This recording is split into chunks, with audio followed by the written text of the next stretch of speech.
Rucker's here, as he is each and every week. I want to talk Browns football, but I kind of want to talk about what you got into this week with Jim Brown defending him in the Plain Dealer and the situation between Mike Holmgren and Jim Brown. Just, is there anything to advance on this story right now that maybe Jim Brown may show up for the Ring of Honor ceremony? Maybe?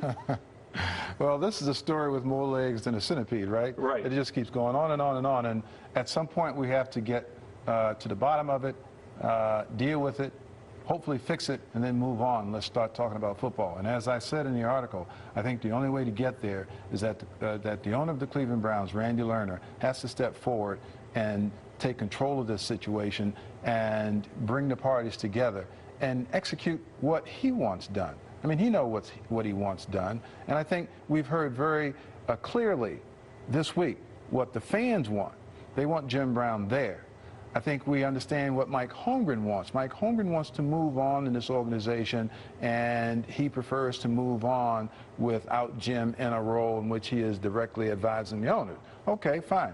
And we understand, I think, what Jim wants. Jim wants to hit for his honor and the respect that he has earned, and for people to treat him like a man.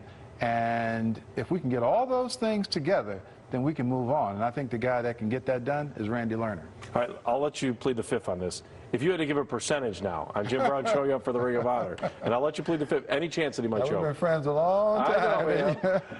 I know, let me put it this way. I am working on him. I'm working on him. And right now, if I just had to give an answer, and we've got, what is this, the fifth? We've got... You got second game, 19. 2 weeks, okay? I'd say right now we're 50-50. 50-50. That's better than I'm not going to come. So that's right. There we go. So we can talk a little bit about football now, because that's something that's going on off the field. They made the roster cuts yesterday. We're down to 53. They named the practice squad today. How do you feel about the Cleveland Browns today than you did a year ago today? Well, they're a stronger football team today. There's no question in my mind, as I said a couple of weeks when we found out that Montario Hardesty was going to had to be sidelined for some time, and then he came back last week, and unfortunately he's gone for the year. I think this really puts a damper on where they wanted to go. Peyton Hillis has been a pleasant surprise, but I don't know if he's a featured back. And without Montario Hardesty, I think the Cleveland Browns do have to create some other ways to make big plays, and this was going to be a guy I thought that was going to be a very good player. So I'm conflicted now because he's not there, which seems to suggest that they might have to throw the football more. And based upon what we have seen with Jake Delhomme, you've got to be pleased with his performance. And I think this has to be a better passing team than it was last year. And if you get the kind of passing accuracy that you've seen with Delhomme, and you get the running from Harrison again, then you're going to have a pretty balanced attack. But isn't this going to put pressure on Jerome Harrison? I mean, he's the man now too, right? Yes, it is going to put pressure on him, but he's asked for it. He said, okay, let's, you know, everybody said, I'm too small, I can't do this, I can't do that. He's over and over again proved folks wrong.